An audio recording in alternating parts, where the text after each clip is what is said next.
مہمان اللہ کی طرف سے ہے یہ ماہ رمضان، اور اللہ کا مہمان جب آتا ہے یہ ہم پر سایہ فگن ہوتا ہے تو یہ خالی ہاتھ نہیں آتا، یہ رحمتیں بھی لاتا ہے، مغفرت بھی لاتا ہے، اور جہنم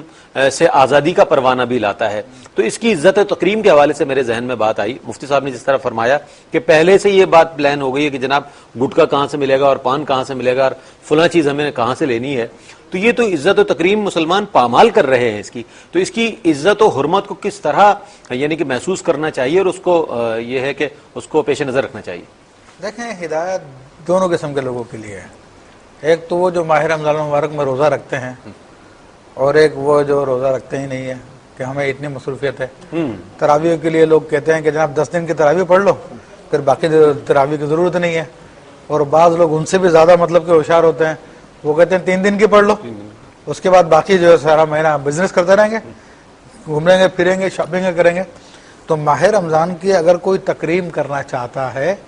ماہ رمضان مبارک کا کوئی استقبال کرنا چاہتا ہے، تو عید کی ساری شاپنگ شعبان میں ختم کر دیں۔ بہت تو میں کہہ رہا تھا کہ اس کے لیے ضروری ہے کہ وہ مشاغل جو ہمیں رمضان میں اللہ کی عبادت سے ہٹا دیتے ہیں، اس کی سوا کیا ہے؟ یہی اپنے نفس پروری، اپنے نفس کے زینت کا سامان اور اس کی عیاشی کا سامان پرووائڈ کرنا، کہ زیادہ سے زیادہ اچھے کپڑے میں پہن لوں، اچھے سے اچھے جوتے پہن لوں، اور دیگر کام کر لوں، اپنے آپ کی زینت کر لوں۔ دکانداروں کا یہ کہ زیادہ سے زیادہ میرا سامان بک جائے، تو پھر لوگوں کو چاہیے کہ شعبان ہی میں سارے کام نپٹا دیں۔ ٹھیک، اگر شعبان میں جب اپنے یہ سارے کام نپٹا لیں گے خریدنے کے بیچنے کے، تو پھر رمضان المبارک میں ان چیزوں کی ضرورت پیش نہیں آئے گی۔ اور وہ رات جسے لوگ چاند رات کہتے ہیں، خاص یعنی جو پورے مہینے کے اندر جو کچھ ہوتا ہے وہ اس چاند رات میں ہم لوگ جمع کر لیتے ہیں۔ اللہ تعالیٰ اپنی رحمت کو جمع فرماتا ہے، پورے مہینے میں جو کچھ نے رحمت کی تھی چاند رات کو سب سے زیادہ کرتا ہے۔ ہمارے یہاں پہ اس کے برعکس چاند رات میں اسی زیادہ نافرمانیاں کرتے ہیں۔ تو اگر یہ کام پہلے سے ہم نے کر لی ہے تو چاند رات وہ رات ہے جس کے بارے میں آیا کہ جو اس رات میں عبادت کرے گا تو اس کا دل اس دن نہیں مرے گا جس دن لوگوں کے دل مر جائیں گے، یعنی قیامت کے دن اس کا دل زندہ رہے گا۔ تو ایک تو استقبال کی صورت یہ ہے کہ اپنے تمام وہ مشاغل جو رمضان میں ہمیں مصروف کریں گے وہ پہلے سے کر لے جائے۔ اور ہم نے دیکھا کہ بعض پہلے ایسے ہی کرتے تھے لوگ کہ جناب رمضان سے پہلے ساری تیاریاں کر لیا کرتے تھے اور پھر ہم ٹائم رمضان عبادتوں میں گزارتے تھے۔ پھر دوسرا یہ کہ اپنے اوقات کو جو کرنا چاہتا ہوں اس کی بات کر رہے ہیں، اپنے اوقات کے لیے کوئی ایک یعنی پروگرام مینیج کریں، ایک ٹائم ٹیبل بنا لیں۔ ہاں، ٹائم ٹیبل بنائیں کہ مجھے اس ماہ رمضان المبارک میں 1 یا 2 مرتبہ قرآن پاک ختم کرنا ہے قرات کر کے۔ پھر سمجھنے کا اہتمام کیا جائے کہ اس کو سمجھنے کے لیے مجھے روزانہ 1 پارے کی یا 1 رکوع کی تفسیر پڑھنی ہے، یہ اس کے لیے ٹائم نکالیں۔ پھر حضور علیہ الصلوۃ والسلام پہ درود پاک پڑھنے کے لیے ٹائم نکالیں، روزانہ 313 کم از کم، ورنہ 1000 5000 جتنے اس کی استطاعت ہے،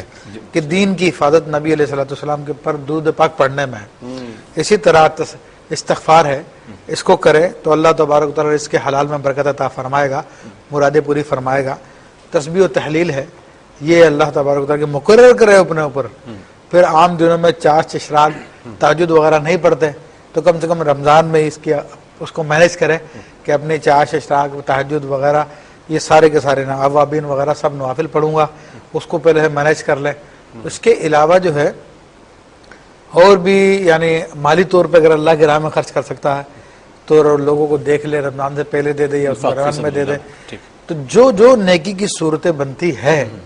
ان تمام کے تمام صورتوں کو پہلے سے مینیج کر لیں کہ مجھے یہ کام کرنا ہے، کیونکہ ایک نفل کا ثواب فرض کے برابر کر دیا جاتا ہے اور فرض کا ثواب 70 فرضوں کے برابر کر دیا جاتا ہے۔ تو یہ استقبال رمضان ہے کہ ہم پہلے سے اپنے ٹائم کا خاکہ بنا لیں، شیڈول بنا لیں، جس طرح کہ ایک طالب علم ہوتا ہے وہ امتحان کی تیاری کرتا ہے تو امتحان سے پہلے ہی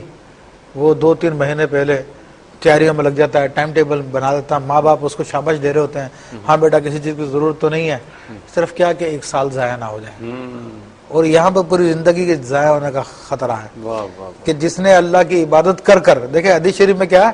عبادت کر کے ایسے بیٹھے بیٹھے مغفرت نہیں ہوگی، کہ جناب گھر پہ بیٹھا ہوں، نہ روزے پر اور رکھوں نہ عبادت ہوگی تو اس میں تھکن بھی ہوگی، وقت بھی لگے گا، اس میں انہماک بھی چاہیے، جی اور اس میں خشوع و خضوع بھی چاہیے، اخلاص بھی چاہیے، بہت ساری چیزیں. یہ تو بہت اعلیٰ درجہ ہو گیا نا، کیونکہ مغفرت تو اس بات پہ ہے کہ آپ مغفرت حاصل کرنے والے کی لائن میں آگے کھڑے ہو جائیں. اس بات پہ جو مفتی صاحب کا اشارہ تھا کہ اللہ تو بخشنا چاہتا ہی ہے، لیکن جو لائن میں بھی آگے نہیں کھڑا ہو رہا تو وہ کس طرح مستحق ہوگا مغفرت کا. تو حدیث میں اس لیے فرمایا کہ اللہ کی عبادت کر کر اپنی مغفرت نہ کروا لے وہ جہنم میں جائے. تو جب اتنا، یعنی جیسے میں نے ڈو اور ڈائی کا لفظ استعمال کیا تھا کہ اگر عبادت نہیں کریں گے تو پھر تو جہنم میں ٹھکانا. تو ایک سال کو بچانے کے لیے طالب علم کے گھر والے بھی ساتھ لگ گئے ہیں، طالب علم بھی پوری محنت کر رہا ہے، ٹیوشن دلا رہے ہیں جناب، اس کو ٹائم ٹیبل مینیج کروا رہے ہیں، نظر رکھی ہے بچہ سال ضائع نہ ہو جائے. تو یہاں پہ پوری آخرت تباہ ہونے کا مسئلہ ہے. صحیح فرمایا. اس کے لیے تو پورا اہتمام کرنا چاہیے. یہاں تو ہر مسلمان کا امتحان ہے.